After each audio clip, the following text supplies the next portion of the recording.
Hey there, Russ here. Welcome back to the shop. Well, I hope you brought your coffee or your cold one. We're going to have a little talk. Um, First off, I'm just starting to get my voice back. You may even be able to tell it's still a little raspy. That's why I've been so long. I haven't done a video in 3 weeks. That's unusual. And that's partly because I couldn't talk. You know who loved it. Yeah. She used to tell me, let me give you some good advice. Shut up. I think she enjoyed that a little too much about me not having a voice. Anyway, it's starting to be back now, so can't hold me back forever, I guess. So, of course, what I want to do is talk about what I got going on in the shop. Kind of give you a quick update. Um, First off, I got these adapters. Remember, I talked about them 3 or 4 weeks ago. This one I took and I just put a quick lever connector on it and a couple of leads, so I got a quick connect, so I can just take a Ryobi battery, throw it on there, and I have instant access to the power. So it's just a little quick adapter you can make from one of these things. Makes it handy. And then I can hook this up to just about anything. And you can replace these by lifting the levers and go to a different type of wire hook in. You can get up to a 14 gauge wire. This is a 30 amp connector. You can get them off of Amazon. Anyway, and I just hot glued it on there, cut the wires short, and put them in there so that this is nice and tight right in this area now. So this makes it a little bit better to use than when the wires were just dangling like on this one. So anyway, I've been playing with these a little bit, and which brings me to remember I was talking about getting these two, and there were two other types? Guess what I did? On October 8th, I ordered this package. Hey, look what it is. It came from AliExpress.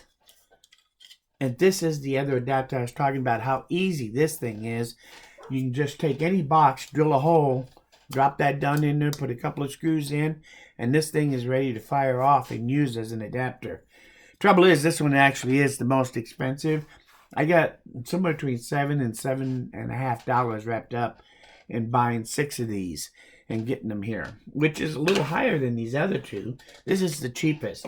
But I will also say that this doesn't fit down on there quite as sturdy as I really would like them to normally be. And I think I'm going to turn most of these into adapters for chargers, because I do want to make some chargers so I can actually charge these things up from DC current. And I think these would be good for that because they do have the 3-pronger. These others are all 2-prong only, positive, negative. And so they can only really be used to draw things away from a Ryobi battery. It uses that third terminal, from what I understand, on the BMS in the side here. So when that communication isn't going on between the positive and there's some functions that don't really work well or work at all, like the fuel gauge. So I still mystery how these things actually really work, and I'm not smart enough to figure it out myself. But at this point, I just like the idea. I thought I gotta have some of these. I want to take 4 of these and actually use them to update and fix my 4 Ryobi battery power pack that I have. I made that several years ago, and I stopped using it because the adapters just didn't really hold up well. And these will be perfect to be able to do that with. These work real well, and I will tell you, I still say this one here is as good a connector as any of them by just using the little clip that you can get from Ryobi. But it takes time to make them this way, using PVC pipe, PVC, and a little bit of scrap plywood and some hot glue. And this thing is very, very durable and gives you a much more positive lockdown than this one does. But, plus this one's cheaper because you buy these for $2, and from there it's just pennies for the rest of the material to make them. Whereas that's $7. So it is a money thing. If it is a money thing, that's the way to go. Or if you want some real durability, I think those will hold up longer than these ones that are from AliExpress. They'll do the job, and chances are they'll probably last the life of the unit, whatever you build.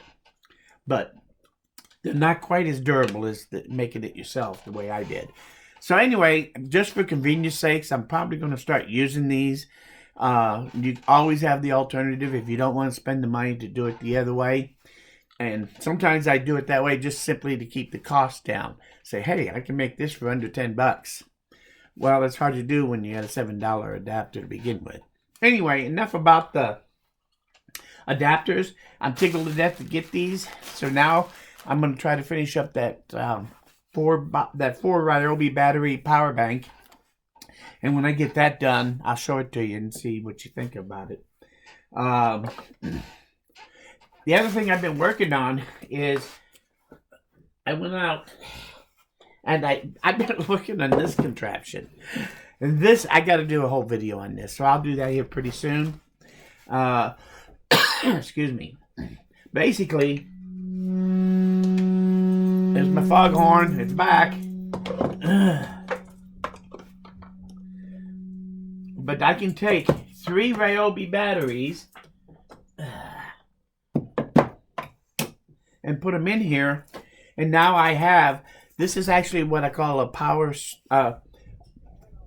supply unit, a PSU. And it's, I decided I had to do this.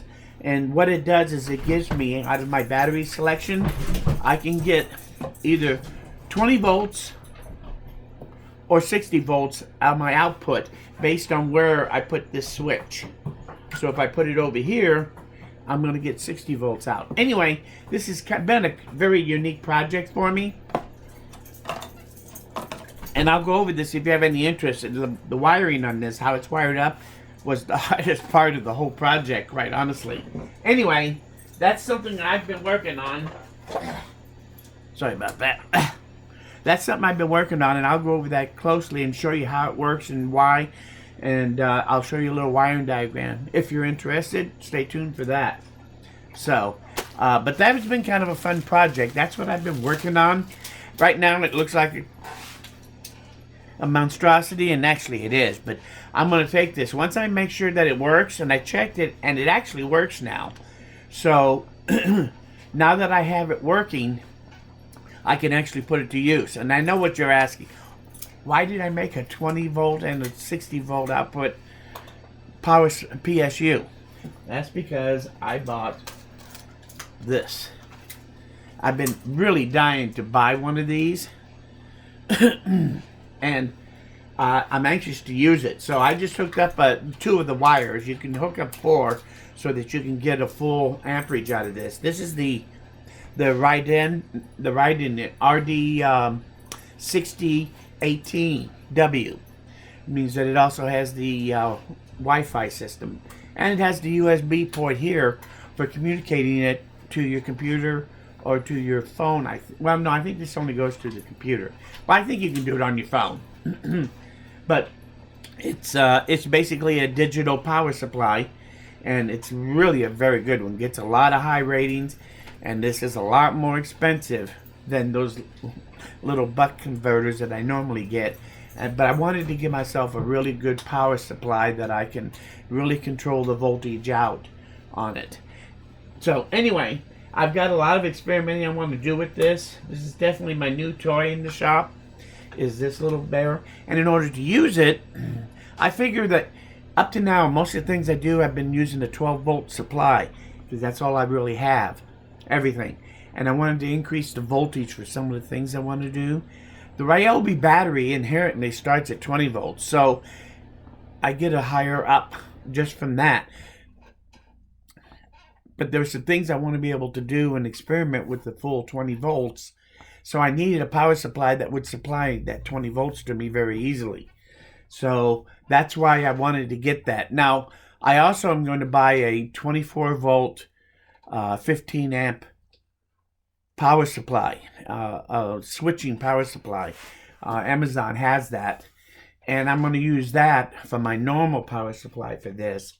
But I also, if I have to go to 60 volts for some reason, go higher than 24, I can still get this out, throw 3 batteries in it, and I instantly have a 60 volt power unit. Now, this thing will probably only put out, because of those batteries, it'll probably only put out maybe if I'm lucky, I should be able to get 10 amps out of it at the most. But most of the time, if I'm going to 60 volts, I think 5 amps would probably be enough for what things I'd be doing. But we'll see. At this point, more than anything, I can increase the capacity, and I haven't begun to tap out full potential of either this or my battery possibilities to give me what I need in a power supply straight from my Ryobi batteries. But I think it's kind of cool that I can use my Ryobi batteries to run a DC power supply. Very cool, I think. Anyway, I'll show that to you in detail. I'll show you the diagram. I think you might be interested in that if you want to build your own power supply. And so I will have a double source on what I can do with the power supplies. So most of the time, I'm probably going to still be working in that 20 volts on down range, and probably a little higher on the amperage. I think 18 amps is probably going to give me what I need for now, up to. Right now, they don't even make a converter, a power supply that can run this at its full potential. All the power supplies out there are a little bit, most of them anyway, are a little short of what this thing can actually put out. Now, they do make a 24 amp version of this thing too. And I really was torn between which power supply, or which power, the power supply itself, not the unit, not the power supply unit. But I had a really hard time deciding whether to get the 12 amp, the 18 amp, or the 24 amp. And I finally did settle, obviously, on the 18. But also, I was really in the running, was thinking about, instead of this, the other thing I was looking at was the DP5020, which is 50 volts and 20 amps. And that is a little more simplistic. It doesn't have the keyboard. It still has really good control over setting your voltage and things, which that's what I was looking for. A little better lab power supply for my bench power supply. At times, I really want to be able to use this thing, and this thing will work great. And I can still use this even on my ATX box setup. I can plug this into that and get 12 volts if I'm working under 12. So it'll be easy to be able to take this. I got to figure out how I'm going to build the case and that sort of thing, but that's minor. And again, my little monstrosity of a Ryobi PSU, that definitely is rustic. I think I've been toying with the idea of turning that into something of a punk look, is what I was kind of thinking about. Because one thing I've been doing lately is I've been experimenting with these switches, these knife switches. And they actually are very cool, and I think that they really would add quite a uniqueness to any electrical project to use this instead of just a little button switch or something. So I'm actually thinking about toying with using these things for all sorts of different things in some of my shop projects. So as you know, we got to go outside the box when we do anything. So anyway, that's kind of where I'm at with all. My voice is kind of back. Like I say, it's starting to get a little froggy now, simply because I've been talking a lot. Most I've talked in 2 weeks, actually. So anyway, I'm glad to be back. I hope you enjoyed being here as much as I enjoyed having you. I hope you didn't run out of coffee. I got a little left. Anyway, I want to thank you for coming by. If you learned something here, or you like this video, hit that like button. Most importantly, though, please come back again, because I'm nowhere near done. We'll see you guys again very soon.